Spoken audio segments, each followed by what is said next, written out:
Yo, this is my first build video. This is Captain Crunch here, playing Monster Hunter World. I've been playing Monster Hunter since 2004 in the original. So I felt that now it's time for me to start sharing some videos of my gameplay as well as my builds, and this is my main build that I run here. This build's pretty amazing. I pretty much run it all the time because of its flexibility. But I really enjoy the fact that it allows me to play without dealing with all the BS that makes it really annoying to fight some monsters.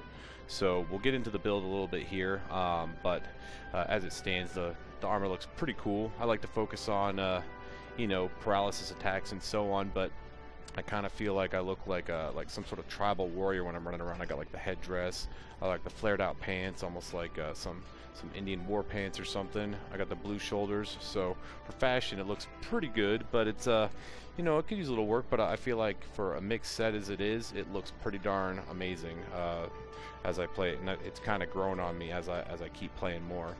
So let's get right into it. I don't want to waste a whole lot of time. So with this set, we're looking at pretty much everything that you can imagine that will make it super easy for you to be able to just own monsters, continuously attack, and mitigate any chance that you're just going to get cheesed into death. You know, I mean, it still happens every once in a very long while, but it's not something that's like going to make it so it's really difficult for you to fight things. So if we take a look here, I've got earplugs 5, stun resist 5, tremor resistance 3, health boost 3, paralysis attack 3, free element ammo up 3, and resuscitate. You know, the earplugs at 5, I mean, everyone knows it's pretty much worthless unless you have 5 points in it, because, you know, at this stage in the game when you're building these builds and getting yourself, you know, the setup that you really enjoy, you're just never going to fight anything you're really going to care about, that has a roar that is, you know, not going to be, that will be impacted by earplugs 4 or less. So I like to go with it 5. You know, to get there, I got to make sure I've got the bezel helm. You know, because this bezel helm here just gives you so much. Gives you 2 earplugs, but with the earplugs gem in it, and we'll get into the gems a little bit later, or the decorations as they're actually called, but I like to call them gems. You could see kind of how I built that out. But getting back to the basic build, stun resistance, man, there's nothing I hate more than being juggled over and over again by certain monsters. You know, a lot of them that are really bad about that are Black Diablos and so on, but this means that you will never be KO'd ever. So you're never going to be stuck there hammering on your left analog stick just to get you out of a situation where you probably might die. Tremor resistance, while this is kind of like the newest addition to my set, you know, I find that even though Kushal Deora is like the only one that really needs the wind resistance, a lot of the monsters like Black Diablos and Nergigante, when he crashes into the ground, and Valhazak, when he actually like kind of like flops himself down on the ground real hard, this tremor resistance keeps you fighting.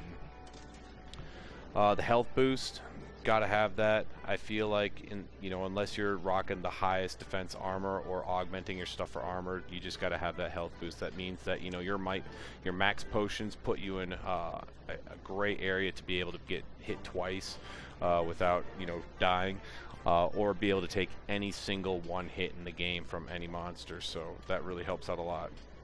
The paralysis attack, that's a personal preference. We'll talk about that a little bit. Free element ammo up, we'll talk about that when I get to the weapon. And then resuscitate, amazing skill.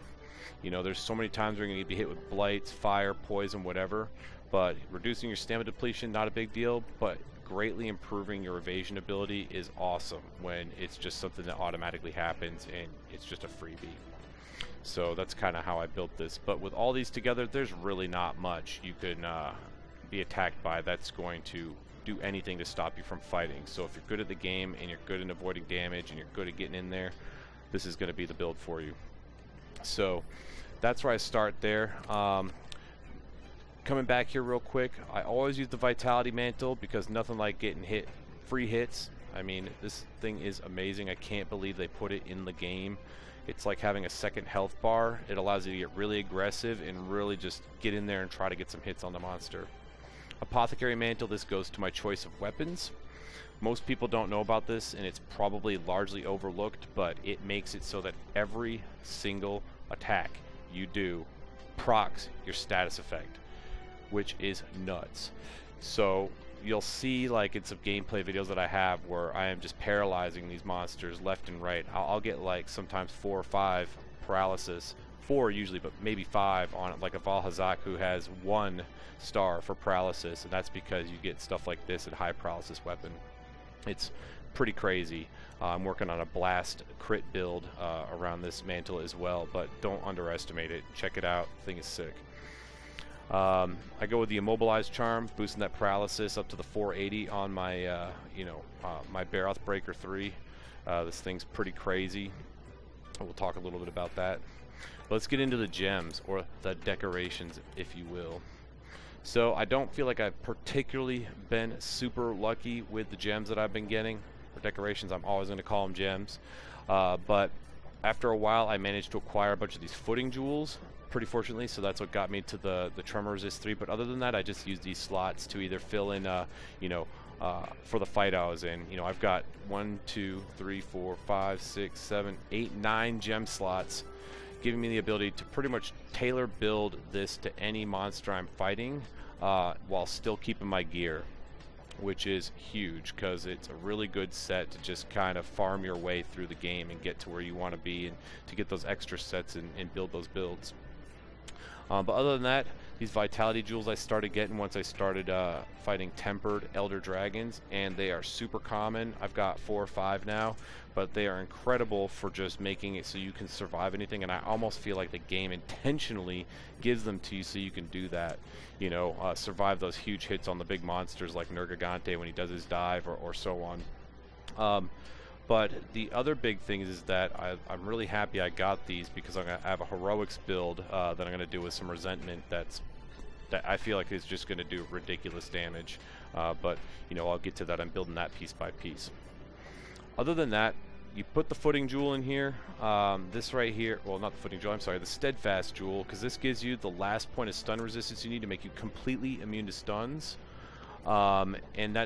And the earplugs jewel up here for the bezel helm, combined with the coil, you're going to have that max earplugs. And I was lucky enough to get a single earplug jewel between now and the end game here, with several hundred hunts under my belt, so that was nice. And then I've added this crisis jewel, which is only a level 1 jewel, but you might actually eventually get one as you go through the game. But so going through this thing here, I mean, this is really just a set that I really enjoy because it's good against everything. It makes no difference who you're fighting. You're going to be immune to just about everything except for wind, and even then that's largely irrelevant. And anything else you can kind of slot in there, like your fire resist, your thunder resist, or whatever. It makes no difference. You're going to be good at fighting everything. Not the best, but you're going to be at least competitive and able to do something against every monster. So that's that. But I also want to talk a little bit about my build. I've got the free element ammo, but a lot of people don't really understand like how powerful that is. So I have a couple of these weapons here for the hammer itself, and the hammer is my favorite weapon. I've been playing it since 2004 in the original Monster Hunter. I did an upswing, knocked over a Yeon Cuckoo one time, and I was like, I'm in love. Just, it's amazing being able to knock them down like that when you hit them so hard. But if you take a look over here at the Milady's Fist 3, it's only got 832 attack power. And sure, it's got some affinity, and its paralysis is 390, but I kind of looked at that and I was like, man, 832, it's so low for a hammer. Like, I hate feeling like having an endgame build with, just like taking like 150 points off the attack just for some affinity when weakness exploit is so like readily available. So I started looking around, and I found the Baroth tree, and if you look at this, it's got 1,040 attack, which is huge. You compare that to this, that's over 200 more attack power. And I asked myself, what 3 gems can I put in anything to get me 200 attack? And the answer I came to is nothing. There's no 3 gems you can do to get 200 attack power, period. So with raw attack power being so prevalent and really just the end all be all in regards to like how you get your damage, I figured it was worth it to look into the free element ammo up. So I got some -10 affinity, but that's not a big deal. But this hammer is amazing. It's easily my favorite. A lot of people really after the Diablo Shatterer, but this thing right here is just incredible. 1040 attack, it's got blue sharpness, and it's got 2 gem slots and 3 augment slots, and then 15 defense. That is crazy. It literally has everything you could want on the hammer and has some top tier attack damage. So, you know, when I have this and I'm rocking 390 base paralysis, I look at my build and I'm at 480.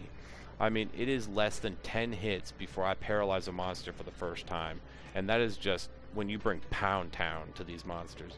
It's incredible.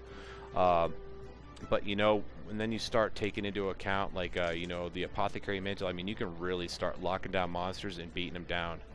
So while this may not have the most damage, I mean, the utility this brings to a party, being able to just lock down the monster and hit those weak spots, you know, do lots of damage compared to the other paralysis options in the hammer tree without taking a huge hit to affinity. I mean, it really opens up a lot of options, and that's why I love this hammer so much in this build, because I just have so much flexibility when it comes to building anything out.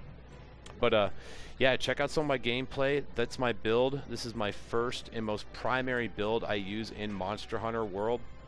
It is just amazing, and almost to the point where you get out of any other armor set and you are reminded how much you hate roars and tremors and KOs. It's just not you almost forget what it's like to not be you forget what it's like to be KO'd. You forget what it's like to even have to deal with monster roars, because while they're roaring, you're just smashing the shit out of them. It's incredible. But yeah, I encourage y'all to check it out. It's not terribly hard to build. It's just got a few pieces here. It's got the Kieran legs, or whatever you call the ankles. You got Rathalos, Azure Rathalos chest. You have bezel helm and bezel coil, and then you have the Zitiaku van braces with the Baroth Breaker 3. Pretty easy stuff to farm up. Only maybe 1 or 2 Kiorans you got to fight to get this, so it's pretty simple. But I hope you guys enjoyed it. Make sure to like and share my videos, and subscribe. You know, I would love to be able to put more videos up like this of crazy builds I'm working on. But as a disclaimer, I am working towards a 100% crit blast build, focusing around the Apothecary Mantle, and I am super excited to share it with you guys, because I've already play tested it a little bit, and it is madness. It's almost difficult to see what's going on. There's so many crits and so many blasts going off at the same time, so that'll be really fun. But anywho, happy hunting, guys, and I look forward to another video. Captain Crunch signing out.